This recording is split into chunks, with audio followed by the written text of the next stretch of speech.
Hi guys, welcome back to my channel, Edmond Mindaros, and for today's quick tutorial, and I'm going to show you guys on how to edit your customized dictionary in the Microsoft Edge web browser. Alright, so without further ado, and let's go ahead. Ang next step ay open lang natin ang ating Microsoft Edge web browser. And then dito lang sa top right corner, and then click mo lang yung 3 dot icon.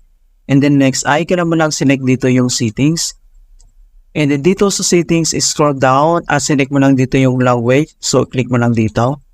And then dito sa language, scroll down at hanapin natin yung customized dictionary. Okay, so ito siya. And then next ay kailangan mo lang i-click dito. And then, makikita mo kagad dito yung languages and then customized dictionary. So, pwede ka lang mag-add dito ng any new word. So, dito sa box na to, i-click mo lang siya. And then, kailangan mo lang mag-add dito ng any word. Ayan, and then, click mo lang tong add word. At automatic mga kaibigan, makikita mo na dito yung nilagay natin na word. Okay, so, if you want to remove any custom words from your dictionary naman, ay click mo lang tong X na to. So, click mo lang siya. And then, automatic mga kaibigan na mariremove na siya or matilip.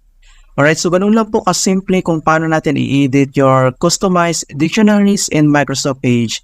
Okay, so please don't forget to like this video, subscribe to my channel for more quality content. Thank you guys and see you in my next tutorial.